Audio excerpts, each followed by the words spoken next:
আসসালামু আলাইকুম সবাইকে। আপনারা কেমন আছেন? আশা করি সবাই ভালো আছেন। আপনাদের সবাইকে 1xBet-এর নতুন টিউটোরিয়ালে স্বাগতম। আজকে আমি এই টিউটোরিয়ালকে 5 ভাগে ভাগ করব।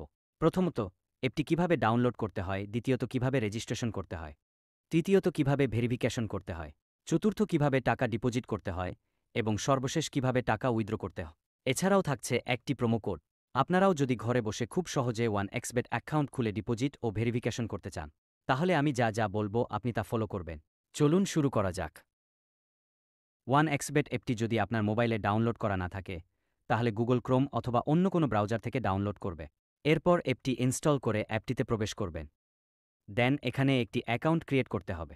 এখানে আপনাকে লগইন এবং রেজিস্ট্রেশন নামে দুটি অপশন থেকে রেজিস্ট্রেশন অপশনে ক্লিক করতে হবে। এরপর এখানে 4টি অপশন দেখবেন। এখান থেকে সবচেয়ে সহজ মাধ্যম হচ্ছে ইন ওয়ান ক্লিক। আপনাকে in one click option A click করতে হবে। এরপর এরকম একটা ইন্টারফেস দেখতে পারবেন। এখানে উপরে 3টি অপশনে যা দেওয়া আছে তাই থাকবে। শুধু প্রোমো কোডটির ঘরে আপনি লিখবেন আর66L। আমি আবারও বলছি, প্রোমো কোডটি হল আর66L। এই প্রোমো কোডটি ব্যবহার করলে আপনি 24 ঘন্টা ডিপোজিট করতে পারবেন। প্রতি সপ্তাহে বা মাসে 100% বোনাস পাবেন। তাই প্রোমো কোডটি এখানে সঠিকভাবে দিবেন। প্রোমো কোডটি সঠিকভাবে না দিলে আপনার অ্যাকাউন্টটি 100% ভেরিফাই হবে না। তারপর নিচের ঘরগুলোতে টিক দিয়ে সবুজ বাটনে ক্লিক করবেন। তারপর আপনার সামনে যদি এরকম রোবট ভেরিফিকেশন আসে, তাহলে তা সফলভাবে পূরণ করবে। তারপর কিছুক্ষণ অপেক্ষা করলে দেখতে পারবেন ইউজার আইডি এবং পাসওয়ার্ড দিয়ে দিয়েছে। এই ইউজার আইডি এবং পাসওয়ার্ডটি অবশ্যই স্ক্রিনশট অথবা কপি করে অন্য কোথাও লিখে রাখবে। তারপর নেক্সট বাটনে ক্লিক করে লগইন অপশনে ক্লিক করে অ্যাকাউন্টটি লগইন করবেন। আমার অ্যাকাউন্টটি খোলা হয়ে গেছে। এখন অ্যাকাউন্টটি ভেরিফাই করতে হবে। এর জন্য চলে আসবেন নিচের মেনু অপশনটিতে।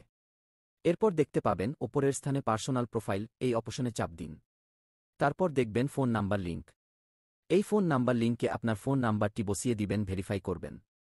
তারপর একটি কোড আসবে, সেটি অবশ্যই বসিয়ে দিবেন। এখন অ্যাক্টিভ অপশন ক্লিক করবেন।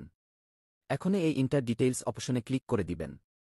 তারপর দেখতে পাবেন আপনাকে এরকম একটি ফরম দেওয়া হয়েছে। এই স্থানে আপনার এনআইডির তথ্যের সাথে মিল রেখে আপনার তথ্যগুলো বসিয়ে দিবেন। আপনার যদি এনআইডি কার্ড না থাকে, যে কারো এনআইডি কার্ড দিয়ে ভেরিফাই করতে পারবেন, কোনো সমস্যা হবে না। চাইলে আপনার নাম্বারটিও দিতে পারবেন। প্রথমে আপনার নাম লিখবেন। এরপর সারনেমে আপনার নামের শেষ অংশটা লিখবেন।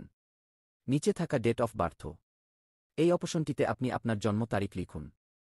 এরপর দেখতে পাবেন প্লেস অফ বার্থ, এখানে আপনার জন্মস্থানটি লিখে দেবেন। রিজিয়ন অপশনে লিখুন বাংলাদেশ। তারপর সিটিতে ঢাকা লিখবেন। রেসিডেন্সি অ্যাড্রেস, এখানে আপনার জেলাটি লিখে দিবেন। ডকুমেন্ট টাইপ অপশনটিতে আপনি ন্যাশনাল আইডি কার্ডটি সিলেক্ট করবেন। সিরিজ অপশনটিতে 1 লিখে দেবেন। ডকুমেন্ট নাম্বারে আপনার এনআইডি কার্ডের নম্বরটি লিখে দিবেন। এরপর নিচে থাকা ডেট অফ ইস্যু অপশনে এনআইডি কার্ডের উল্টো পাশে দেওয়া ইস্যু নাম্বারটি লিখে দেবেন। এরপর নিচে ইস্যুড বাই বাংলাদেশ গভর্নমেন্ট লিখে দেবেন। এরপর সবকিছু ঠিক থাকলে অ্যাকাউন্টটি ভেরিফাই হয়ে যাবে। নিচে থাকা টিক মার্কে ক্লিক করে দেবেন।